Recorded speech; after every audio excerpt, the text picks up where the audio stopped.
តើរឿងនេះអាចកាត់ឡើងដោយរបៀបនេះមិនមែនជាទីរកក្នុងផ្ទៃមនុស្សតតែសោះទៀតផ្នែកអូត្រាសោនសូមមកបន្ទប់សង្គ្រោះបន្ទាន់ការពិគ្រោះយោបល់ដោយអូត្រាសោនបានបង្ហាញពីភាពមិនប្រក្រតីចំពោះស្ត្រីមានផ្ទៃពោះសូមព្រះប្រទានពរដល់ម្ដាយនិងកូនឲ្យមានសុខភាពនិងមានសុខភាពល្អតើគ្រូពេទ្យបានសម្រាលកូនមែនតើទីរោគនោះត្រូវបានសង្គ្រោះទេតើទីរោគអ្វីមានអំព្រីយ៉ុងចំនួន18នៅក្នុងពោះរបស់គាត់ទីរោគចំនួនពួកវាមិនមែនជាមនុស្សទេអំព្រីយ៉ុងទាំងនោះសុទ្ធតែមានកន្ទុយនិងជើង4ពួកវាមិនមែនជាមនុស្សតតែសោះក្មេងនោះមិនមែនជាមនុស្សទេហើយក៏មិនមែនជាមនុស្សដែរសមាជិកគ្រួសារឲ្យសូមស្ងប់ចិត្ត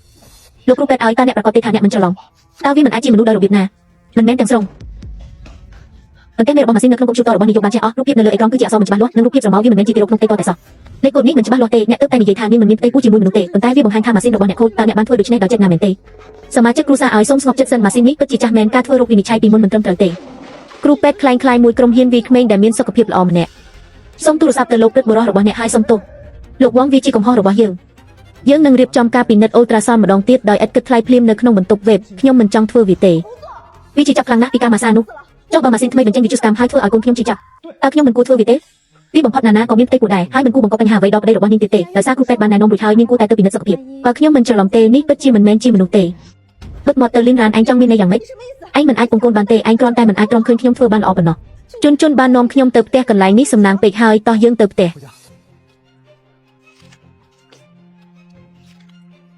កុំស៊ីស្នូប៉ោមអីបើឯងឃ្លានបងនឹងធ្វើម្ហូបឲ្យឯងពេលយើងទៅដល់ផ្ទះបងឃ្លានណាស់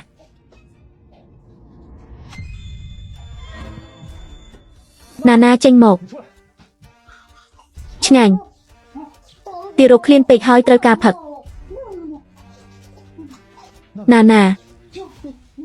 ឯងឈួតមែនទេស្ងប់ចិត្តទៅមានមន់អាំងនៅក្នុងទូទឹកកកប្រពន្ធបងប្រុសឡងតាមដានណាផងខ្ញុំនឹងលើកទូរស័ព្ទបើខ្ញុំចាំបានត្រឹមត្រូវការពីជាតិមុនរបស់ខ្ញុំពេញជនបាត់ជាតិប្រាក់ចំនួន3លានពីបំណងក្នុងអត្រាការប្រាក់គូហេតុហើយមិនអាចសម្រេចបានតែជាមូលហេតុដែលគាត់ចង់ចូលរួមខ្ញុំនឹងស្លាប់ហើយបន្ទាប់មកខ្ញុំនឹងប្រព្រឹត្តការក្លែងបន្លំធានារ៉ាប់រងបងប្រុស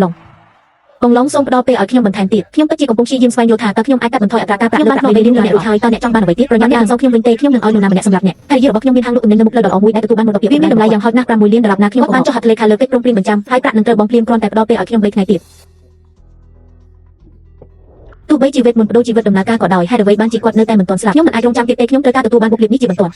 ់សម្លាញ់ឲ្យថ្ងៃនេះឯងប្រហែលជាខ្លាចហើយទៅបន្ទប់ឯងហើយគេងទៅឯងនឹងកម្ដៅទឹកដោះគោឲ្យឯងព្រះគុណប្តីខ្ញុំប្រពន្ធខ្ញុំបានផឹកវាពេលវាក្ដៅ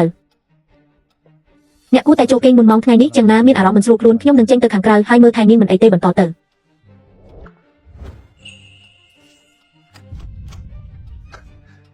លីនរ៉ានគ្រាន់តែនៅផ្ទះហើយរីករាយខ្ញុំរងចាំមិនទេពេលបង្កគ្រោះថ្នាក់ហើយយកប្រាក់បុព្វលាភធានារ៉ាប់រងអ្នកពិតជាមិនបានធ្វើឲ្យខ្ញុំខកចិត្តតតែសោះពេញជន់ដោយសារអ្នកចង់ស្លាប់ខ្លាំងណាស់ខ្ញុំនឹងធ្វើតាមបំណងប្រាថ្នារបស់អ្នកអាហឺរ៉ានមានរឿងអ្វីអូនសម្លាញ់ក្បាលខ្ញុំវិលមុខណាស់ខ្ញុំមិនអាចដកដង្ហើមបានទេគឺយកស្មាននៅក្នុងផ្ទះរបស់ខ្ញុំហាក់ដូចជាចាស់ហើយលេខធ្លាខ្ញុំបានបិទបាល់រួចហើយតើអ្នកសុខសប្បាយទេមិនអីទេខ្ញុំនឹងបើកឡានទៅទិញវាភ្លាមអ្នកគ្រាន់តែនៅផ្ទះសម្រាប់ហើយបន្តប្រើឧបករណ៍ស្រូបអុកស៊ីសែន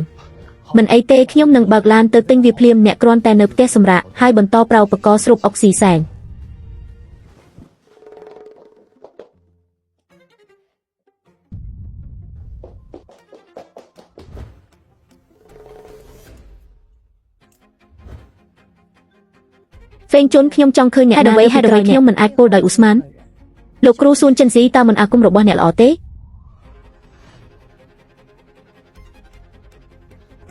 មិនត្រឹមតែពួកគេមិនជឿទេសម្បត្តិរបស់ពួកគេក៏កាន់តែល្អឡើងដែរថ្ងៃនេះខ្ញុំបានព្យាយាមបង្កគ្រោះថ្នាក់ប៉ុន្តែខ្ញុំមិនបានសម្លាប់គាត់ទេ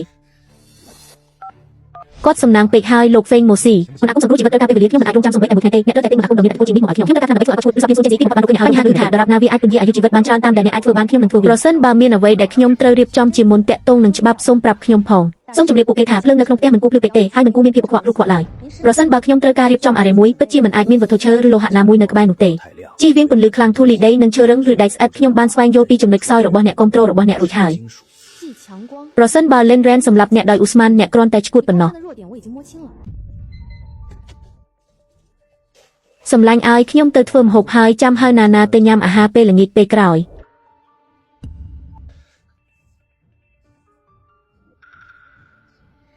ផ្ទះក្រុមហ៊ុននិងលុយទាំងអស់ជារបស់ខ្ញុំ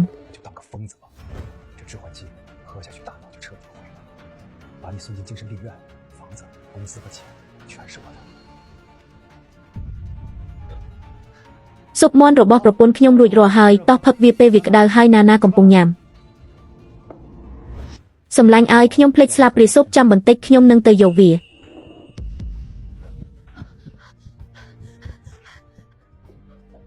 ក្លិនឈ្ងុយណាស់ខ្ញុំឃ្លានណាស់សម្លាញ់ឲ្យផឹកស៊ុបមាន់នេះទៅវានឹងត្រជាក់ហើយមានក្លិនត្រីខ្ញុំបានធ្វើស៊ុបដែលផ្ដល់ជាតិនេះជាពិសេសសម្រាប់អ្នកអរគុណសម្លាញ់បន្ទាប់ពីផឹកភេសជ្ជៈរបស់ Lin Ran ហើយអ្នកនឹងក្លាយជាស្ត្រីឆ្កួតម្នាក់ភ្លាមសម្លាញ់ឲ្យឯងត្រឡប់ទៅបន្ទប់វិញហើយសម្រាប់ទៅចាំខ្ញុំលាងចានសួស្ដីតើនេះជាមន្ទីរពេទ្យវិកលចរិតមែនទេខ្ញុំមានសមាជិកគ្រួសារជាម្នាក់ដែលស្ថានភាពរបស់គាត់មិនស្ថិតស្ថេរខ្លាំងតើអ្នកអាចឲ្យឡានមកយកបានទេខ្ញុំនឹងផ្ញើអាសយដ្ឋានទៅអ្នក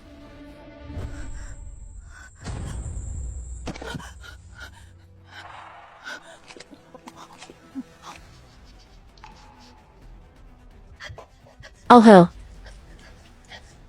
អូសៀវណាឯងកំពុងធ្វើអ្វីស្ដោះវាចេញហេតុអ្វីបានជាឯងញ៉ាំភក់តើមានបញ្ហាអ្វីជាមួយភ្នែករបស់អ្នកជាងអ្នកទុកចោលជាងនៅលេងខ្ញុំទៅមើលឲ្យច្បាស់ថាខ្ញុំជាអ្នកណាខ្ញុំគឺវែងចន្ទលៀនរ៉ានចេញមកហៅប៉ូលីសឲ្យលឿនហឺវែងជន់អ្នកបានទិញថ្នាំពុលនេះដោយខ្លួនឯងហើយឥឡូវនេះសូមរីករាយជាមួយវាយឺត